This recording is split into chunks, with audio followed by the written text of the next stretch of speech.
The laughter started before the bell even finished ringing. It wasn't quiet. It wasn't subtle. It was loud, sharp, and deliberate. The kind of laughter meant to be heard, meant to sting. Look at his shoes, brah. No way he came to school like that. Man, that's crazy. Are those even real? Jaden kept his head down. He didn't react. Not because it didn't hurt, it did. Every word landed like a punch. But because reacting would only make it worse. His shoes were worn, the soles slightly peeling. His uniform wasn't new like the others. It had been washed so many times the color had faded into something dull and tired. But he still showed up. Every day. He slid into his seat at the back of the classroom, gripping his notebook tightly like it was the only thing keeping him steady. Then the door opened. Mrs. Carter walked in, tall, sharp, perfectly dressed. The kind of teacher who carried authority like a weapon. The room went quiet. Her eyes scanned the class, then landed on Jaden, and paused. A faint smirk appeared. Well, she said, setting her bag down slowly, I see some students still haven't learned the meaning of presentation. A few students snickered. Jaden felt his chest tighten. Mrs. Carter walked closer, her heels clicking loudly across the floor. Jaden, she said, her voice calm but cutting, do you think this is acceptable? The room was silent now, every eye on him. He swallowed. I came to learn, ma'am. A few kids laughed again. Mrs. Carter tilted her head. To learn, she repeated. You think success starts with showing up like that? She gestured toward him, his clothes, his shoes, his entire presence. Success, she continued, starts with discipline, with standards, with effort. Each word felt heavier than the last. And frankly, she added, her voice dropping slightly, you don't look like someone who understands either. A quiet damn came from somewhere in the room. Jaden's fingers tightened around his pen. I study every night, he said softly. Mrs. Carter raised an eyebrow. Studying doesn't mean anything if you don't have the mindset to succeed, she replied. And mindset shows in how you carry yourself. The class was completely still now, watching, waiting, judging. She turned away like the conversation was over. Take notes, she said coldly. Some of you need all the help you can get. Jaden didn't write a single word for the rest of the class. Not because he didn't understand the lesson, but because something inside him had shifted. Not broken, not defeated, just quiet. That night, the house was silent. The kind of silence that felt heavy. Jaden sat at the small kitchen table, books open, but his eyes weren't moving. Across from him, his father noticed. David had just walked in from work, suit slightly wrinkled, tie loosened. But his presence filled the room in a way that was calm, controlled, powerful. You're not reading, he said. Jaden didn't look up. I am. David pulled out a chair and sat across from him. No, he said quietly. You're staring. Silence. A long one. Then finally, she said, I don't look like someone who can succeed. The words came out flat. Not emotional, not angry, just real. David leaned back slightly. Who said that? My teacher Jaden finally looked up. His eyes weren't teary. They were tired. The whole class laughed, he added. David didn't respond immediately, but something changed in his expression. Not anger, not shock, something colder, measured. What's her name? He asked. Mrs. Carter. Another silence.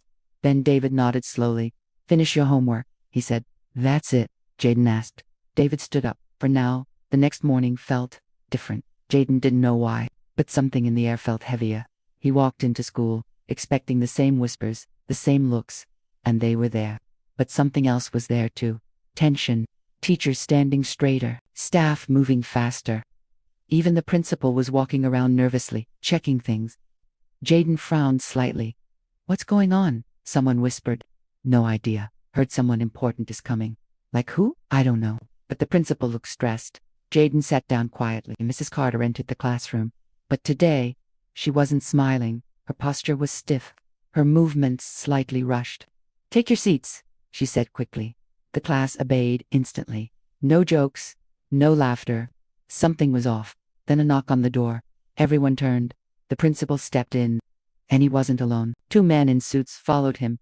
And behind them, David Jaden's father. The room froze. Mrs. Carter blinked in confusion. Sir? She said, forcing a polite smile.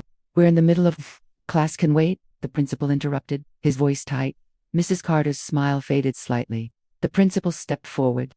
I'd like to introduce someone, he said, glancing nervously at David. This is Mr. David Cole. The name didn't mean much to the students, but the way the adults reacted did. Mrs. Carter straightened instantly. Oh, welcome, she said quickly. Had I known, you weren't supposed to know, David said calmly. His voice wasn't loud, but it cut through the room. Clean, controlled, dangerous, silence. The principal cleared his throat. Mr. Colisi hesitated, choosing his words carefully, the new chairman of the school board. The room exploded into whispers. What? No way. Board chairman. Mrs. Carter's face lost color. Completely, Jaden just sat there, still, watching. David's eyes moved slowly across the room, then landed on Mrs. Carter. I like to understand the environments my investments support, he said. Investments? The word hit differently. This school, he continued, has potential. Mrs. Carter nodded quickly. Yes, of course. But potential means nothing, he interrupted. Without the right leadership. Silence. Heavy. Uncomfortable. David took a step forward. I heard something yesterday, he said. Mrs. Carter's hands tightened slightly. Something about standards. No one moved. No one breathed. I was told, David continued, his voice steady, that success starts with how someone looks. Mrs. Carter's lips parted, but no words came out. David turned slightly. His gaze shifted to Jaden, then back to her. Tell me, he said quietly, do you still believe that? The room felt like it was shrinking. Mrs. Carter swallowed. I think presentation is important. Yes, important, David repeated. He nodded slowly. Interesting. He walked closer. Every step deliberate, measured, powerful. Because the student you said that to, he paused, letting the silence stretch, is my son. The words landed like a bomb. The class gasped. Someone dropped a pen. Mrs. Carter stepped back slightly. I didn't know. No, David said calmly. You didn't. And that was the point. He let that sit, let it sink in. You judged him, he continued, based on what you saw. Her voice shook. I was trying to teach discipline. No, David interrupted again. Sharper this time. You were teaching limitation. Silence. Pure crushing. David turned to the principal. Is this the standard here? The principal shook his head quickly. No, it's absolutely not good, David replied. He looked back at Mrs. Carter. Because where I come from, we measure people differently. He gestured slightly toward Jade Neffel. Character, persistence. Each word was firm, grounded, real. My son wakes up every day and chooses to show up, he continued. Not because it's easy, not because he has everything others have, but because he understands something you clearly don't. Mrs. Carter's eyes filled with panic. I'm sorry, she said quickly. I truly am. Sorry doesn't change impact, David replied. The room was dead silent. You stood in front of a classroom, he said, and told a child he didn't look like success. He paused, then added, Today, I stand here and tell you, you don't represent it. The words hit harder than anything before. Mrs. Carter's composure shattered. I can do better, she said desperately. Please, David didn't respond immediately. He just looked at her, long enough for the weight of everything to settle. Then we'll see, he said. He turned away. The tension broke slightly, but not completely, because the message had already been delivered. Clear, sharp, unforgettable. Before leaving, David stopped beside Jaden, placed a hand on his shoulder, and said quietly, Keep showing up. Jaden nodded. And for the first time, he didn't feel small. He felt seen. The next few weeks changed everything. Mrs. Carter wasn't the same. The class wasn't the same. The whispers stopped. The laughter disappeared. And Jaden, he didn't change who he was. He didn't need to. Because now, everyone else had. And the biggest lesson that classroom ever learned wasn't written on the board. It was lived. The silence that followed that day didn't disappear when the bell rang. It stayed. It followed Mrs. Carter into the hallway, where other teachers avoided eye contact. It lingered in the staff room, where conversations suddenly stopped when she walked in. It even crept into the way students looked at her now, not with respect, but with something colder. Awareness. For the first time, she felt what it was like to be judged without being understood. But for Jaden, something else was happening. Something quieter. Something stronger. The next morning, he walked into school the same way he always had. Simple clothes, worn shoes, head held steady. But the reaction was different. No laughter, no whispers, just silence. And space. Students who once mocked him now moved out of his way. A few even nodded awkwardly, unsure of how to act. Respect hadn't come from fear. It came from realization. He sat down in his usual seat. This time, someone spoke.